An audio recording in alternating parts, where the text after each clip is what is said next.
question is, what is our... So beautiful out here. And thank you for joining us as we announce a massive and groundbreaking expansion in our testing capability for the China virus. And as you know, it's already setting records like nobody's ever seen before. Last week, we crossed a historic milestone when the United States conducted our 100 millionth test, far more than any other country, and not even close, actually. Second seems to be India, with 1.5 billion people, and the numbers would be probably at least 50 million more tests by us. We've conducted more tests than the entire European Union and more than all of Latin America combined. We're thrilled to be joined by Vice President Mike Pence, Secretary of Health and Human Services Alex Azar, Secretary of Education Betsy DeVos, hi Betsy, Administrator for the Centers for Medicine and Medicaid Services Seema Verma, and Admiral Jawar, who's done such an incredible job. Thank you, Admiral. We're also joined by Mississippi Governor Tate Reeves, had a tremendous victory. We're so proud of you. And as well by Abbott CEO Robert Ford. Robert, thank you very much. Great job. Today I'm pleased to report that we're announcing our plan to distribute 150 million Abbott rapid point-of-care tests in the coming weeks, very, very soon. This will be more than double the number of tests already performed. And here's our plan. 50 million tests will go to protect the most vulnerable communities, which we've always promised to do, including 18 million for nursing homes, 15 million for assisted living facilities, 10 million for home health and hospice care agencies, and nearly 1 million for historically black colleges and universities and also tribal nation colleges. 100 million rapid point-of-care tests will be given to states and territories to support efforts to reopen their economies and schools immediately and fast as they can. For example, the support my administration is providing would allow every state to, on a very regular basis, test every teacher who needs it.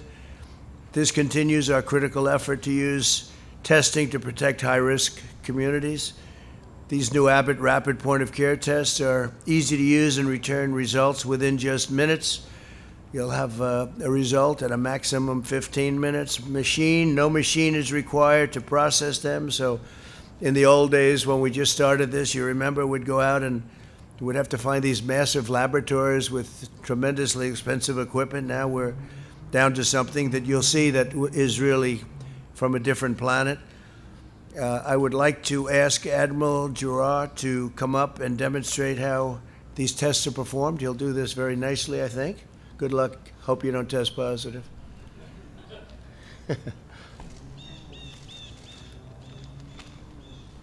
So thank you, Mr. President. As of today, the nation has performed over 111 million tests for the virus causing COVID. On 13 separate days, we have achieved tests over 1 million per day, and our average test numbers are now approximately 920,000 per day. We are now at an inflection point in testing. We now have available on average 3 million tests per day, not counting pooled testing, which could multiply that number several-fold. Nearly half of our current tests are rapid point of care. All of the actions of your administration, including aggressive use of multiple titles of the DPA, hundreds of millions of dollars in HHS and DoD investments, and regulatory flexibility, including over 200 FDA emergency use authorizations, CLIA enforcement discretion, and application of the PrEP Act, have led us to this inflection point, which brings us why we're here today. On August 27th, after months of planning and only after 1 day after the FDA authorization, the Trump administration awarded a contract for $760 million to Abbott for the delivery of 150 million of these Abbott Binax Now rapid tests. The Binax Now detects the presence of the COVID antigen. It uses a specific nasal swab, and that swab comes with the test, and it's made by Puritan. And the reason why Puritan swabs are here is because the administration used the DPA and $120 million in investment to make these swabs able to use by Abbott. It does not require an instrument to determine the result. It's in 15 minutes, the result. Testing may be performed by laboratories with a clear certificate of waiver. This is not a home test. But during the health emergency, SEMA Verma and CMS permits laboratories to extend their certificate to operate in temporary sites like schools or churches or parking lots. So though we anticipate that the test will generally be performed by a trained individual on a patient, I will demonstrate a self-swab for you to show you just exactly how easy the test is performed. So literally, it almost could not be easier. It starts with 6 drops of liquid onto this piece of paper. 1, 2, 3, 4, 5, 6. And then there's a nasal swab. And again, this is not the deep brain biopsy that we talk about. This will generally be done by a healthcare provider, but it can be done supervised. It's this easy. 1, 2, 3, 4, 5. 1, 2, 3, 4, 5. Into the test, twisted 3 times. The adhesive is pulled off, and you wait 15 minutes. And that is the test. It really could not be easier than this. This is a very sophisticated little piece of cardboard with lots of antibodies and incredible technology into that. We've already shipped 65,000 of these to disaster operations in California, Oregon, Texas, and Louisiana. And we have already shipped 2.1 million tests to 7,600 nursing homes, over 900,000 tests to assisted living, 300,000 tests to the Indian Health Service, and 339,000 tests to historically black colleges and universities. Today, we start the shipment of 100 million tests to governors, beginning with a total of 6.5 million tests this week, to be shipped this week. This is in addition to the continuing support to other priorities like nursing homes. Allocation to states and territories is based strictly on their relative population. Governors have the flexibility to use these tests as they deem fit, but we strongly encourage governors to utilize them in settings that are uniquely in need of rapid, low-tech point-of-care tests, like opening and keeping open our K-12 schools, supporting critical infrastructure and first responders, responding to outbreaks specifically in certain demographics or locations, and screening of surveillance in congregate settings. Mr. President, we just completed a briefing to the governors and their state health officials from the sit room, and we heard words like game changer for their states. Thank you, Mr. President, for your leadership and support of all our efforts to defeat this virus. Thank you very much, Admiral. And let me ask you, Governor Reeves, do you agree? Would you like to say something?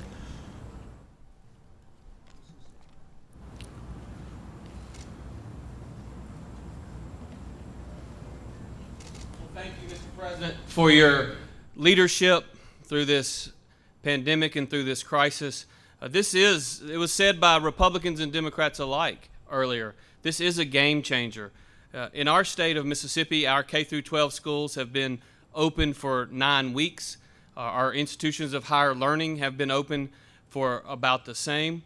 But while we have testing available now at least once a week in every county of our state, what this allocation is going to allow for us is we will have testing available for our K-12 teachers every single day going forward. And the thing that we know is that kids learn, and Secretary DeVos knows this so well, kids learn so much better when they're in the classroom than when they're doing distance learning or a hybrid. And while we have 75 to 80% of our kids back in the classroom, we want to get 100% of our kids back in the classroom. It is also critically important, Mr. President, your decision to allocate on the front end to the historically black colleges and universities means the world to Mississippi. Our larger institutions have the financial resources to provide testing, but in Mississippi with Jackson State University and Alcorn State University and Mississippi Valley State University, 3 of our 8 institutions of higher learning will get an allocation of these tests, and it's going to make a difference. And kids all across our state are going to be better served because of it. And I want to personally thank you on behalf of the residents of Mississippi for doing this, Mr. President. Thank you. Thank you very much. Thank you, Ted. Great job. In a short period of time, my administration has built the most advanced testing system in the world. There's never been anything like this. When the pandemic struck, there were 0 tests for the China virus, but we've marshaled all of America's resources to achieve these unparalleled capabilities. We slashed red tape and approved emergency use authorizations for 243 type of tests. That's how many tests we have. I invoked the Defense Production Act and related authorities more than 100 times and distributed $171 million to expand testing production. We've done nearly twice as much testing per capita as France, Italy, and Germany, and over 6 times more testing per capita than South Korea. We've done far more than any other country, usually times 2, 3, 4, 5, or 6. We've performed nearly 40 million more tests than India, and by the end of next month, we will have over 100 million tests available in the market. More than half will be point-of-care tests. Those are the quick ones, and they're really the ones that have the best impact, with the results in less than 15 minutes. We've also prioritized resources for the most vulnerable, including nursing home residents. We delivered rapid testing devices to nearly 14,000 certified nursing homes.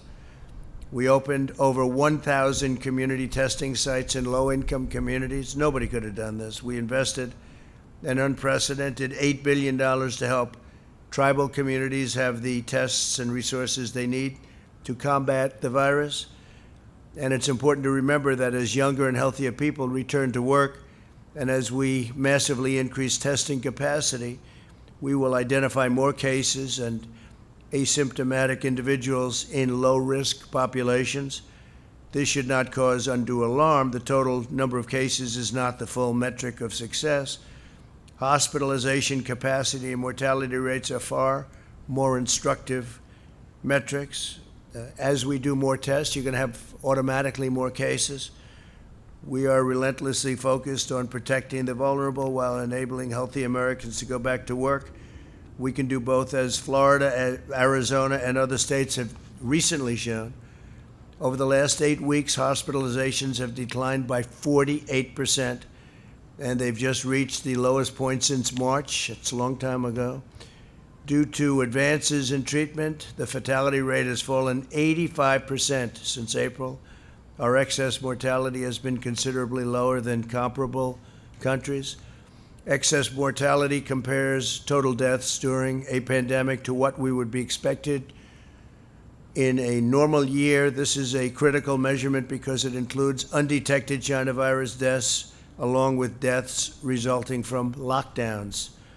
And lockdowns can be very harmful.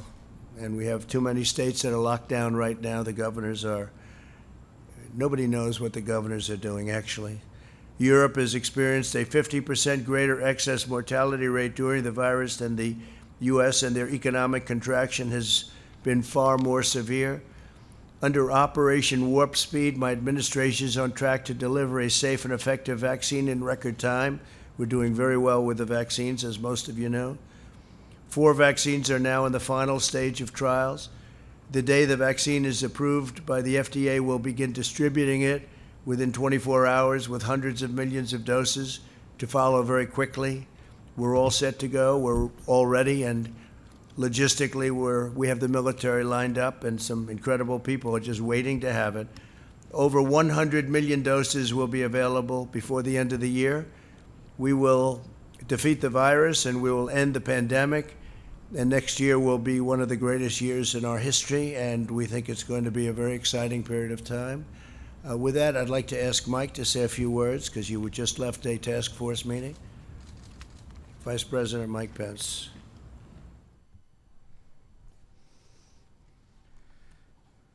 Thank you, Mr. President. This is a historic day.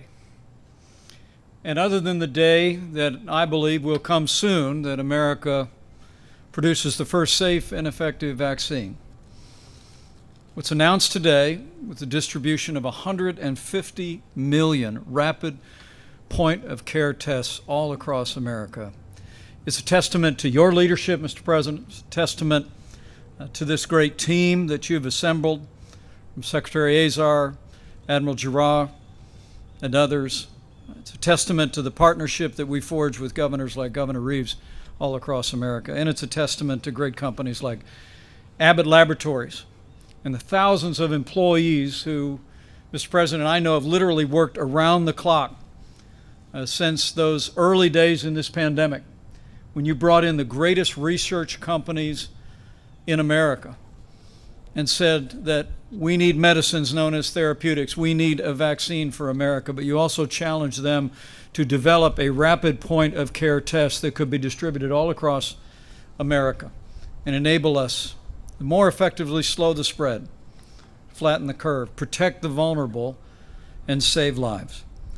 And Mr. President, today's announcement is really emblematic of the public-private partnership that you forged from the early days of this pandemic. As you said, we met today with the nation's governors. The White House Coronavirus Task Force completed our 38th conference call with America's governors. But all along the way, from our very first meeting, you made it clear that we'd spare no expense of the federal government. The full resources of the federal government you made available to put the health of America first. But you also challenged us, and you challenged American industry to bring the full power and innovation of the American economy to bear on this moment.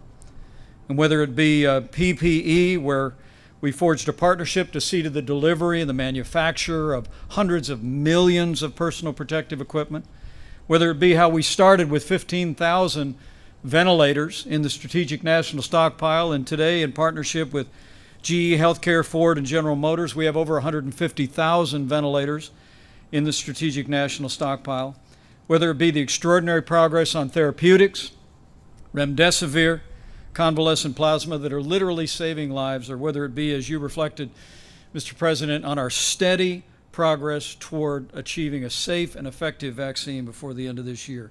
It's been that public-private partnership that you've led that's made these advances possible. And on testing, the American people really deserve to know that when we began, as you said, Mr. President, it was literally a standing start. We didn't have information on the coding of the coronavirus until mid-February. But America's CDC labs and public health labs did their level best. And by the end of February, we'd done less than 10,000 coronavirus tests. But as you just announced a few moments ago, last week we cleared 100 million tests all across the country. It's extraordinary. We have the capacity to do 3 million tests a day. It's a testament to American innovation and the leadership that you've provided. Also, Mr. President, we've delivered to nearly 14,000 nursing homes in America point-of-care tests already that are making it possible for us to really keep focus on the most vulnerable.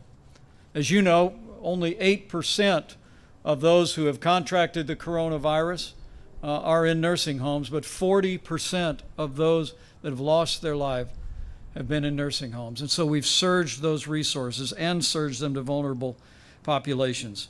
But with the announcement today of this Abbott Laboratories Buy Next Now test, we began a process first announcing 50 million tests to go to our vulnerable communities, to go to minority communities, to Indian Health Services. But as we told all the nation's governors today, we begin the process this week of distributing 100 million tests to each state and territory in the country free of charge, so they can begin to deploy those tests on the priorities that the state has set. But Mr. President, given the extraordinary capacity that we have in testing today, we expressed a hope to all the governors today that they would particularly use these Abbott Binax tests to open up America's schools and to keep them open.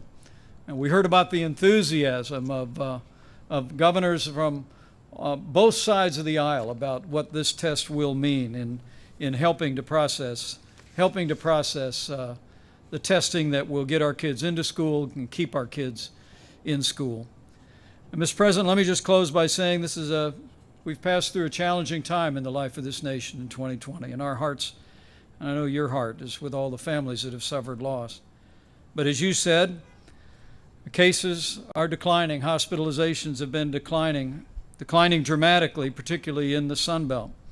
In Louisiana, where not long ago 50 parishes had more than 10% positivity rate, now only 3 parishes are testing positive over 10%. Arizona was testing 20% positivity rate. Now it's less than 4% consistently. But with cases and positivity rising in 10 states, in the Midwest and the Near West, and with this historic advance in testing that's being distributed, 150 strong around the country, Mr. President, the American people should anticipate that cases will rise in the days ahead. But as we more readily identify those who've contracted the coronavirus, the American people can be confident because of this extraordinary and historic public and private partnership that you've forged, because of this whole of government approach. We're ready. As we proved through the outbreak in the Sun Belt this summer, we'll make sure that any community, any state that's impacted with rising cases, any school that's impacted will have the PPE, will have the supplies, will have the medicines. And as you said, Mr. President, we will continue at your direction our relentless drive toward achieving the first safe and effective vaccine so we can achieve the day that we once and for all put this coronavirus in the past. So, Mr. President, with thanks to our industry partners, thanks to this team, but thanks to you for your strong leadership. I hope for that day, and the American people can be confident. We will not rest, we will not relent until we put this coronavirus in the past. Thank you very much, Mike. Scott Atlas, would you say a few words, please, as to how we're doing and where you see us going, please?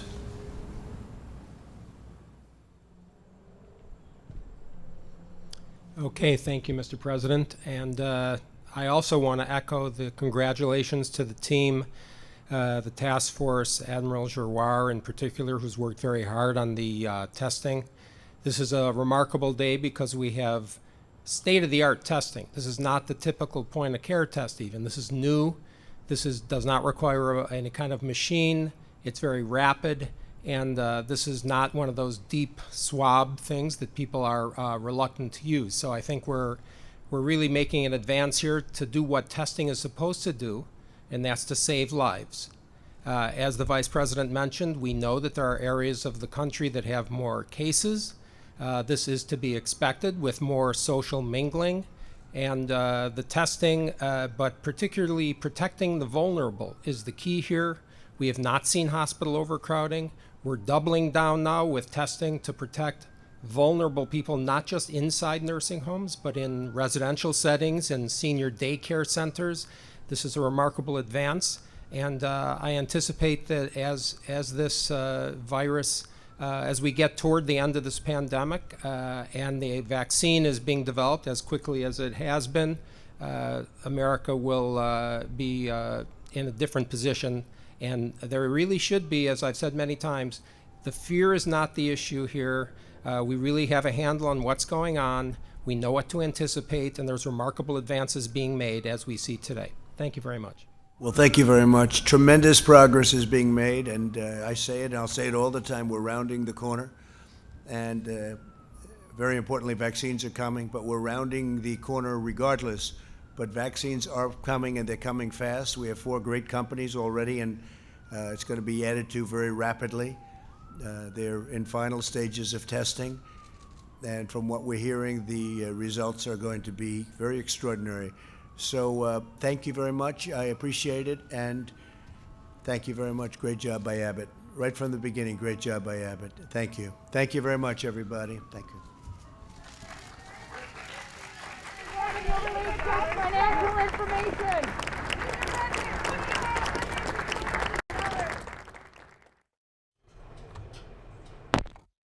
Well, there you have it. That was President Trump making remarks